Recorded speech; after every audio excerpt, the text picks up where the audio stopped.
High, this is Nilima. Welcome to think mathematically channel. আশা করি তোমরা সবাই প্রত্যেকে খুব খুব ভালো আছো। আজকে আমরা সেকেন্ড সেমিস্টারের ক্লাস 10 এর সেকেন্ড সেমিস্টারের যে চ্যাপ্টারটা আছে, প্রথম যে চ্যাপ্টারটা আছে গোলক, সেই চ্যাপ্টারটা শুরু করব। এবার ব্যাপারটা হচ্ছে বিভিন্ন স্কুল বিভিন্ন রকম ভাবে তাদের সিলেবাস সেট করেছে, তবে বেশিরভাগ স্কুলে চ্যাপ্টার 11 পর্যন্ত ফার্স্ট সেমিস্টার হয়েছিল, আর চ্যাপ্টার 12 থেকে আমাদের সেকেন্ড সেমিস্টার শুরু হবে। তো সেকেন্ড সেমিস্টারের প্রথম যে চ্যাপ্টারটা আছে গোলক, আজকে আমরা সেই চ্যাপ্টারটা শুরু করব। তো চলো শুরু করি। আচ্ছা, গোলক ব্যাপারটা কি আশা করি তোমরা প্রত্যেকেই জানো। গোলক যেমন ধরো ফুটবল, কমলা লেবু, পেয়ারা, গোলাকার গোল আকৃতির যে জিনিসগুলো সেগুলো হচ্ছে গোলক। তো আমি এখানে এক্সাম্পলের জন্য আমার ঘরে একটা বেল ছিল, এটা পুরোপুরি গোলাকার নয়, তবুও অনেকটা গোল আকৃতি, তো আমি এই জন্য এটা নিয়ে এসেছি। আর এটা দিয়ে আমি তোমাদের কিছু ফর্মুলাও বোঝাবো, তাই আমি এটা নিয়ে এসেছি। দেখো, এটা একটু মানে পুরোপুরি গোল নয়, তবুও এটা মোটামুটি গোলাকৃতি। এছাড়া গোলাকার আর কি কি আছে ধরো, বললাম লেবু, পেয়ারা, কমলা লেবু, মৌসুমী লেবু, এগুলো সবই হচ্ছে গোলকাকৃতি। এছাড়া যে ফুটবলের ক্রিকেটের বল, ফুটবল এগুলো সবই কিন্তু গোলক। এবারে আমাদের তিনটে সূত্র জানতে হবে, ঠিক আছে? তিনটে সূত্র কি কি আমি লিখছি দেখো। গোলকের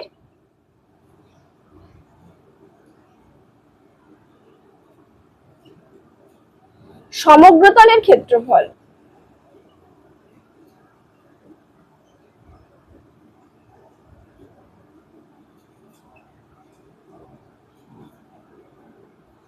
এটা 1 নম্বর। 2 নম্বর হচ্ছে গোলকের আয়তন,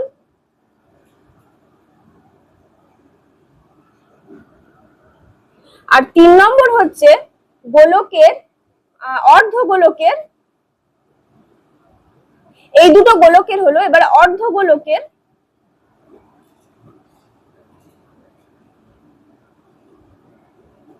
সমগ্রতলের ক্ষেত্রফল।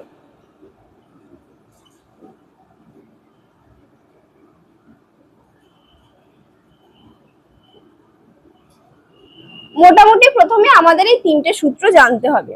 এবারে ধরো কোনো যদি এরকম গোলক থাকে, এটা হচ্ছে একটা গোলক, তো এই বাইরের, আচ্ছা দাঁড়াও, এই যে আমরা এই বেলটা নিয়েছি, ঠিক আছে, এই বেলের এই যে বাইরের অংশটা না, এই যে সবুজ বাইরের অংশটা, এটাকে বলা হয় সমগ্রতল। এই বাইরের অংশের যে ক্ষেত্রফলটা আমরা নির্ণয় করব সেটাকে বলা হবে সমগ্রতলের ক্ষেত্রফল। যেমন ধরো কোনো ক্রিকেট বলের, এটা তো পুরোপুরি গোল না, যেমন কোনো ক্রিকেট বলের বাইরের যে ক্ষেত্রফলটা, ঠিক আছে, এই বাইরের যে সবুজ অংশের যে ক্ষেত্রফলটা আছে সেটাই হচ্ছে আমাদের সমগ্রতলের ক্ষেত্রফল। এবার এই বাইরের যে সবুজ অংশের যে ক্ষেত্রফল, এর একটা সূত্র আছে, সেটা হচ্ছে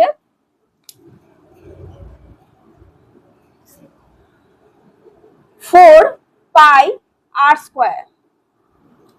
গোলকের সমগ্রতলের সূত্র কি হলো? 4πr², মানে এই বাইরের অংশের ক্ষেত্রফলটা। আচ্ছা, এবারে যদি বলা হয় এই বেলটাকে যদি আমরা ভাঙি, ঠিক আছে, এই বেলের মধ্যে আমরা কি পাবো? বেলের মধ্যে যেটা আমরা খাই আর কি শরবত করে, সেই হলুদ রঙের শাঁসটা পাবো। এবার এই সবুজ অংশটাকে বাদ দিলে ভেতরে যে অংশটা আমাদের রয়েছে সেটাকেই বলা হবে আয়তন। এবার এই বেলের কথা রাখো, ধরো যদি কোনো ক্রিকেট বল বলা হয়, এই ক্রিকেট বলটা মানে যে পরিমাণ পদার্থ দিয়ে তৈরি করা হয়েছে তার আয়তনটা কত, সেটাই হচ্ছে মানে বলের আয়তন। মানে এই বাইরের অংশটাকে আমরা বলবো সমগ্রতলের ক্ষেত্রফল, আর এই বেলের মধ্যে যে অংশটা আমাদের যে শ্বাসটা রয়েছে সেটাই হচ্ছে আয়তন। সিমিলারলি ধরো যদি কোনো পেয়ারা, ঠিক আছে, পেয়ারার সবুজ অংশটাকে, ওটা তো খুবই পাতলা থাকে, এটা তবু চওড়া, এই বেলের খোলার তবুও কিছুটা আয়তন রয়েছে। পেয়ারা হলে বললে তোমরা বেশি ভালোভাবে বুঝতে পারবে। ধরো যদি কোনো পেয়ারা, এটা ধরো কোনো পেয়ারা, ঠিক আছে, পেয়ারার সবুজ অংশটাকে যদি আমরা বাদ দিয়ে দিই, ভেতরে যে সাদা রঙের যে মানে শাঁসালো যে শ্বাস অংশটা রয়েছে সেটাই হচ্ছে পেয়ারার আয়তন, ঠিক আছে। এবারে এই গোলকের আয়তনের ফর্মুলাটা কি হবে? গোলকের আয়তনের ফর্মুলাটা হবে 4/3 πr²। এবার এর একক হচ্ছে বর্গ সেমি, ঠিক আছে, বর্গ সেমি বা বর্গ একক, অ্যাকচুয়ালি বর্গ একক বলা হয়, বর্গ একক। আর এর এর আয়তনে, এই গোলকের আয়তনের এককটা কি হবে? ঘন, ঘন একক বা ঘন সেমি এরকম, ঠিক আছে, ঘন সেমি দিয়েই আমি লিখলাম ঘন সেমি।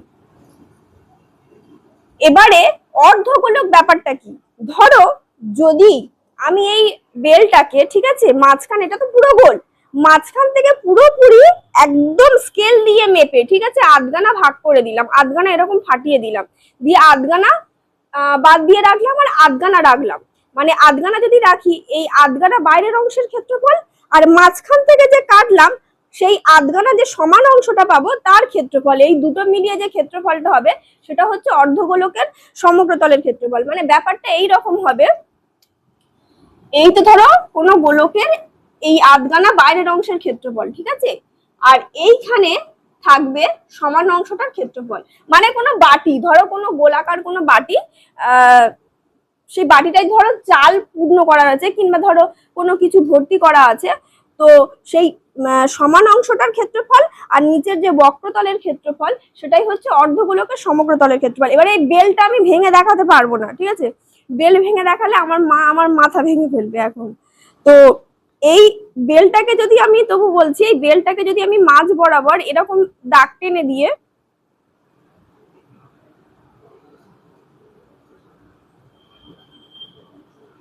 মোটামুটি এরকম ভাবে যদি দাগ টেনে দিয়ে আমি আধগানা বরাবর এই আধগানা একদম কেটে বাদ দিয়ে দিই, আর আধগানা যেটা থাকবে সেই আধগানার এই বাইরের অংশের ক্ষেত্রফল আর মাঝ বরাবর এই সমান অংশের ক্ষেত্রফল, সেইটা মিলে যে ক্ষেত্রফলটা হবে সেইটা হচ্ছে 3πr²। এবার 3πr² কি করে হলো দেখো, আমি বলে দিচ্ছি আর একটু ভেঙে। এই পুরো বেলটার ক্ষেত্রফল তো হচ্ছে 4πr², পুরো বেলটার ক্ষেত্রফল যদি 4πr² হয়, এই বাইরের আধগানা অংশের ক্ষেত্রফল কত হবে, এই 4πr²টাকে 2 দিয়ে ভাগ করলাম, 4πr²টাকে 2 দিয়ে ভাগ করলে কি হবে, 2πr², তাই তো, 2πr² হলো এইটুকু অংশের ক্ষেত্রফল, মানে এই সবুজ অংশটুকু, আধগানা সবুজ অংশটুকুর ক্ষেত্রফল 2πr² হলো। এবারে মাঝখানে যেটুকু রয়েছে, মানে যেটুকু শাসালো অংশ যেটা আমরা দেখতে পাচ্ছি না, মানে কেটে বাদ দিয়ে দেওয়ার পরে এই মাঝখানের এইটুকু অংশের ক্ষেত্রফল কি হবে, এটা যদি r হয়, আমরা কি জানি কোনো বৃত্তের ক্ষেত্রফলের সূত্র কি, πr² না, তো এই πr²টা যোগ করে দিলে হবে 3πr²। কেউ যদি এইটুকু না বুঝতে চাও, বুঝতে হবে না, শুধু সূত্র মনে করে দিলেই হবে, 3πr², 3πr³ আর 4πr², এই তিনটে মনে করে রাখবে। তো ঠিক আছে, আশা করি তোমরা বুঝতে পেরেছো। এবার আমরা অঙ্কে চলে যাব।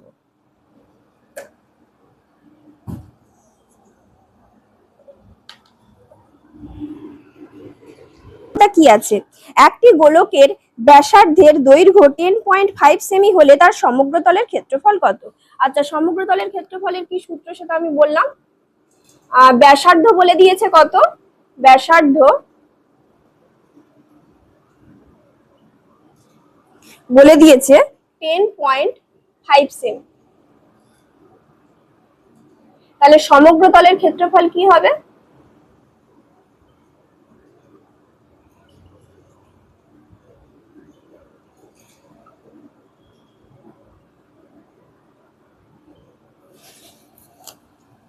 সমগ্রতলের ক্ষেত্রফলের সূত্র হচ্ছে 4πr²।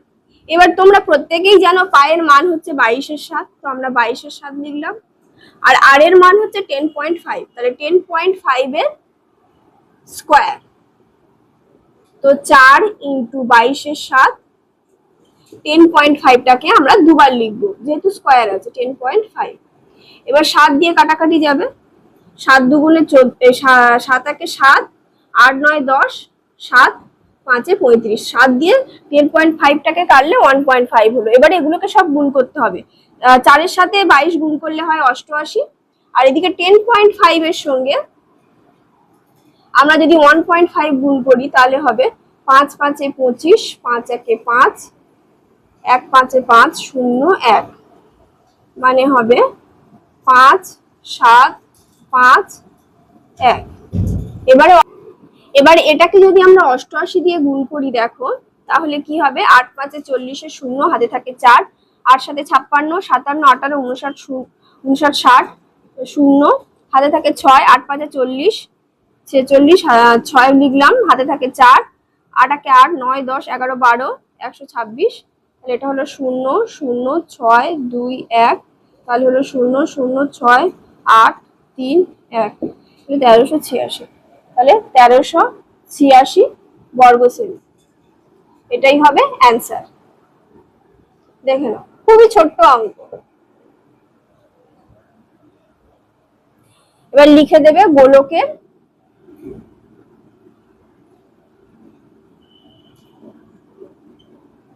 সমগ্র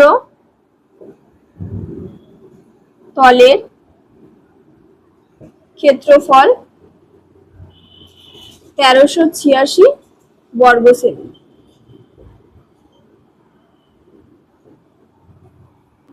ঠিক আছে, এবারে তোমরা 2 দাগের অঙ্কটা দেখো। একটি চামড়ার বল তৈরি করতে প্রতি বর্গ সেমি 17.50 টাকা হিসাবে 431.20 টাকা লেগেছে। বলটির ব্যাসের দৈর্ঘ্য হিসাব করে লিখি। আচ্ছা, মানে কি বলেছে, একটা চামড়ার বল, ঠিক আছে, সেই চামড়ার বলটা তৈরি করতে টোটাল কত টাকা লেগেছে? 431.20 টাকা। একটা চামড়ার বল তৈরি করতে লেগেছে 431.20 টাকা প্রতি বর্গ সেমি 17.50 টাকা হিসাবে। তাহলে প্রথমে আমরা এরকম করে নেব, ঐকিক নিয়মে যেরকম করতাম না, যে 17.50 টাকা খরচ হয় 1 বর্গ সেমির জন্য।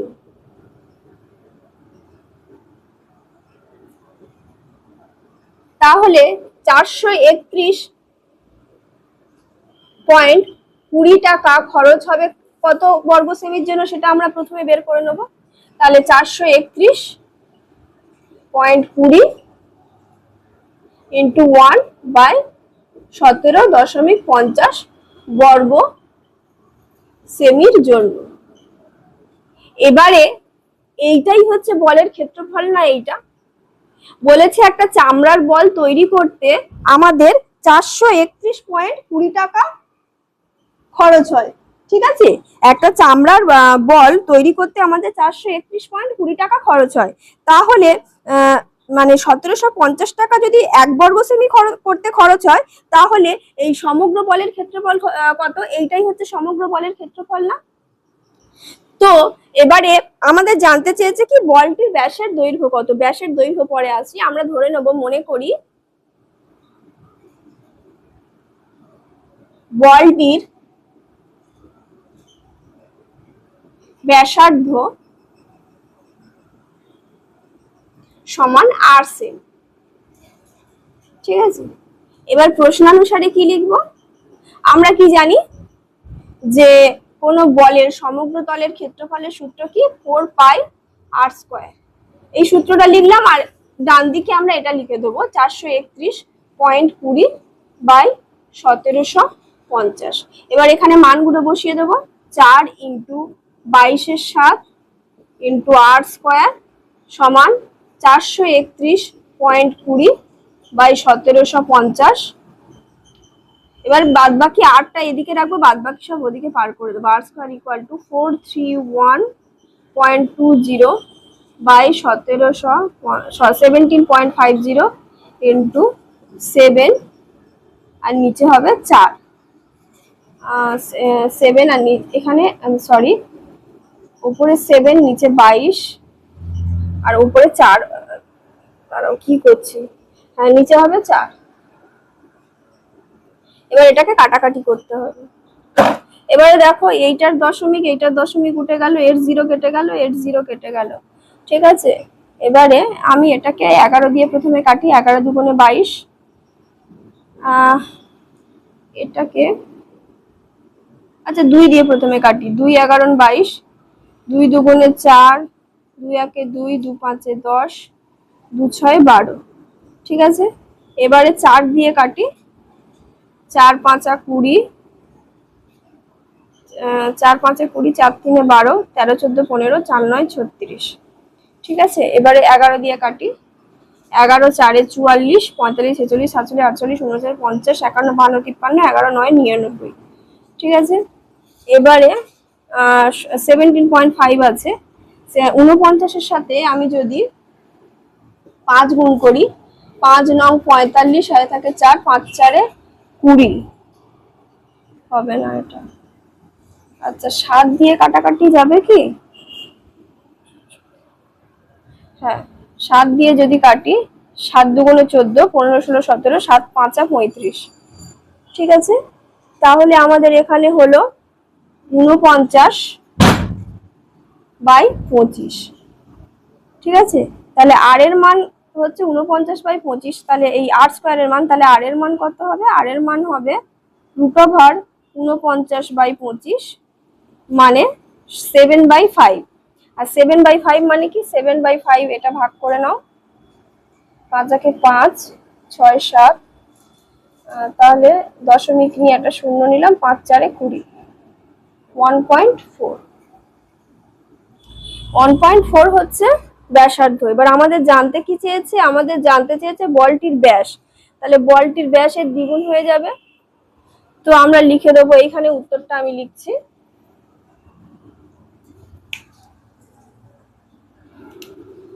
অতএব বলটির ব্যাস সমান, দেখো এটা ব্যাসার্ধ বার হয়েছে, আর ব্যাস মানে কি? ব্যাসার্ধের সাথে 2 গুণ হয়ে যায়, 2 × 1.4 মানে 4 2 8, 2 1 2, 2.8 সেম। দেখো, দেখে ভালোভাবে বুঝে নাও, এটাও কিন্তু সেরকম কিছু নয়, খুবই সিম্পল ম্যাথ।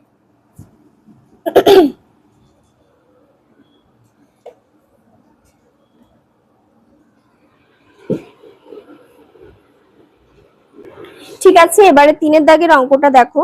স্কুলে শর্টপাট খেলার জন্য যে বলটি ব্যবহার করা হয় তার ব্যাসের দৈর্ঘ্য 7 সেমি হলে বলটিতে কত ঘন সেমি লোহা আছে হিসাব করে লেখি। আচ্ছা, কত ঘন সেমি লোহা আছে মানে কি? আয়তন। এমনি ঘন মানেই কি? আয়তন। ঠিক আছে, আমি বলে দিয়েছিলাম না, যখন বর্গ বলবে তখন জানবে যে ক্ষেত্রফল, আর ঘন মানে আয়তন। ঠিক আছে, তো ব্যাসের দৈর্ঘ্য বলে দিয়েছে, এখান থেকে আমরা ব্যাসার্ধটা প্রথমে বার করে নেব। তো লেখো বলটির ব্যাসার্ধ সমান 7/2, সামনে দিয়ে যা,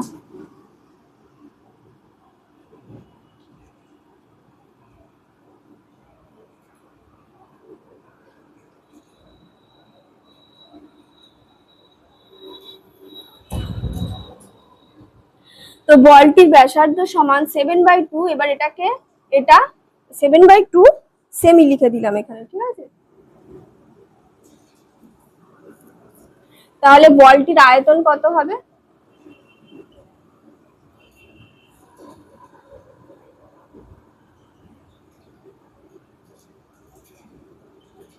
সমান 4/3 পাই আর কিউ। এবার মানটা বসিয়ে দেবো, 4/3 × 22/7। এবার 7/2টাকে আমরা 3 বার লিখবো, 7/2 × 7/2 × 7/2। এবার জাস্ট এটাকে কাটাকাটি করলে হয়ে যাবে। তো 7 7 কেটে গেল, 2 11, 2 2 4, এই 2 কেটে গেল। তাহলে উপরে কি থাকবে? উপরে থাকবে 11 7 77 আর 7 মানে 7 7 49 আর 7 7 49, 50 51 52 53/3। এবার এটাকে যদি আমরা কাটাকাটি করি, 3 1 3, 4 5, 3 6 18, 3 7 21, 22 23, 3 9 27, 28 29। আচ্ছা, এটাকে ভাগ করে দিই, 5 3 9/3 মানে 5 3 9, 3 1 3, 4 5, 3 7 21, 22 23, 2 3 9 27। তাহলে এটা হবে 3, এটা 27 28 29, তাহলে এটা হবে 2 তাহলে 179 2 3 ঘন সেমি।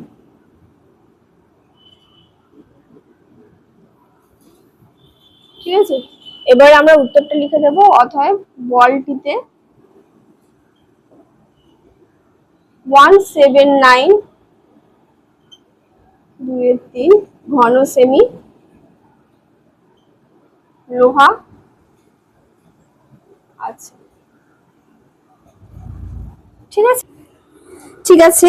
এবারে তোমরা 4 দাগের অঙ্কটা দেখো। 28 সেমি দৈর্ঘ্যের ব্যাস বিশিষ্ট একটি নিরেট গোলক জলে সম্পূর্ণভাবে নিমজ্জিত করলে যে পরিমাণ জল অপসারিত করবে তা নির্ণয় করি।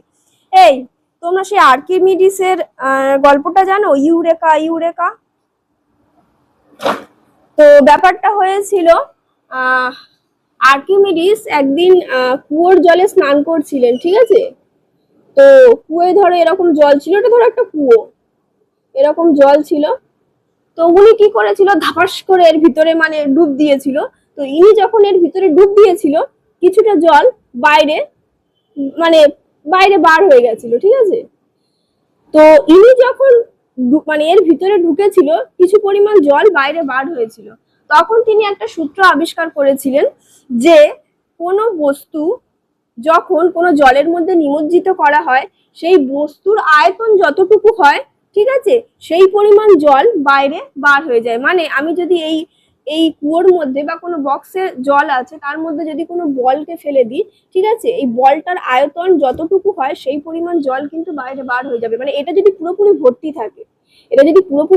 থাকে, ঠিক আছে, যে পরিমাণ আয়তনের বস্তু আমরা ডোবাবো, সেই পরিমাণ জল কিন্তু বাইরে বার হয়ে যাবে। তো তখন উনি ইউরেকা ইউরেকা বলে চিৎকার করে রাজসভায় চলে গিয়েছিল। জানি না তোমরা এই গল্পটা সকলে জানো কিনা, যদি না জানো গুগলে কিংবা অন্য কোনো জায়গায় সার্চ করে দেখে নেবে। তো ব্যাপারটা হচ্ছে, এখানে 4 দাগের অঙ্কটাই কি বলেছে, 28 সেমি দৈর্ঘ্যের ব্যাস বিশিষ্ট একটি গোলক। একটা গোলক আছে যার ব্যাস হচ্ছে 28, মানে এই যে পুরোটার দৈর্ঘ্য হচ্ছে 28, ঠিক আছে? জলে সম্পূর্ণভাবে নিমজ্জিত করলে, মানে এইটাকে যদি সম্পূর্ণভাবে নিমজ্জিত করি কতটা জল বাইরে বার হবে, মানে কি এর আয়তনটাই আমাদের বার করতে হবে। এবার গোলকের ব্যাসটা বলে দিয়েছে, তাহলে গোলকের ব্যাসার্ধ কত হবে?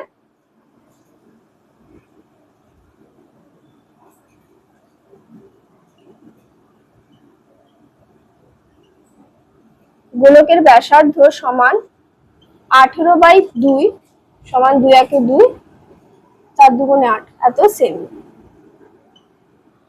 অতএব গোলকের আয়তন কি হবে?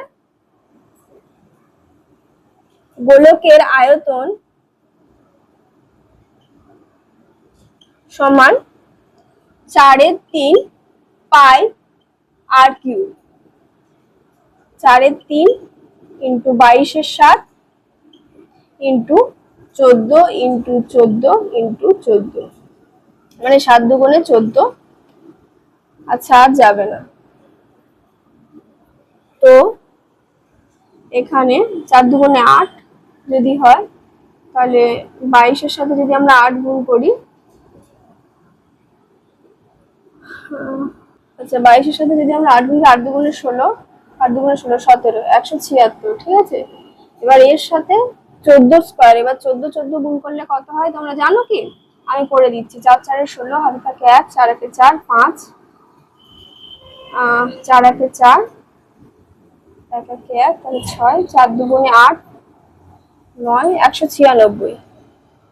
এবার এই 196 এর সাথে আমাদের 176 গুণ করতে হবে।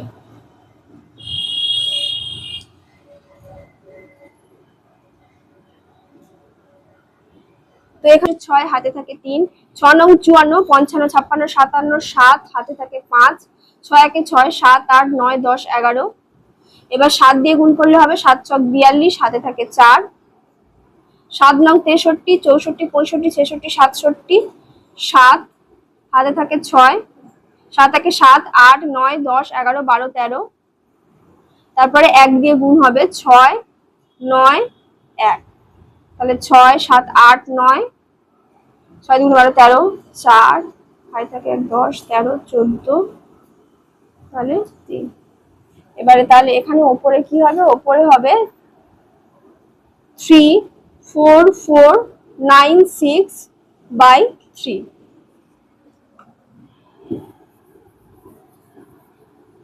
এবার এটাকে যদি আমরা ভাগ করে দিই, দেখো 3 4 4 9 6, 3 একে 3, 4, 3 একে 3, 14, 3 4 12, 13 14 29, 3 9 27, 28 29, 3 8 24 25 26, ঠিক আছে?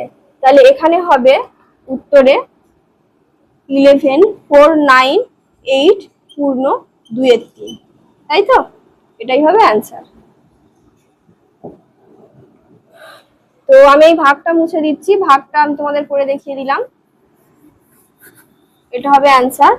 আর তোমরা উত্তরটা কি লিখে দেবে? উত্তরটা হবে যে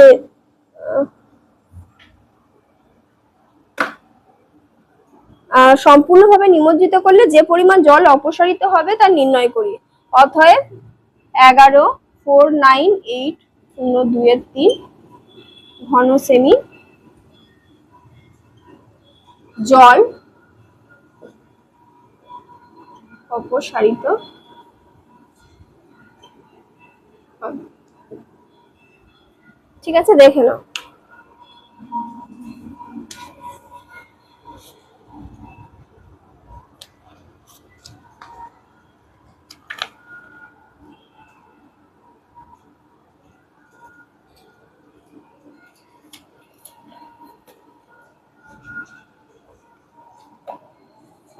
ঠিক আছে, আজকের মতো এই পর্যন্তই। সবাই ভালো থেকো, সুস্থ থেকো, সফল হও। জীবনে যে পরিস্থিতি আসুক না কেন কখনো ভেঙে পড়ো না, তোমরা অবশ্যই প্রত্যেকে সফল হবে।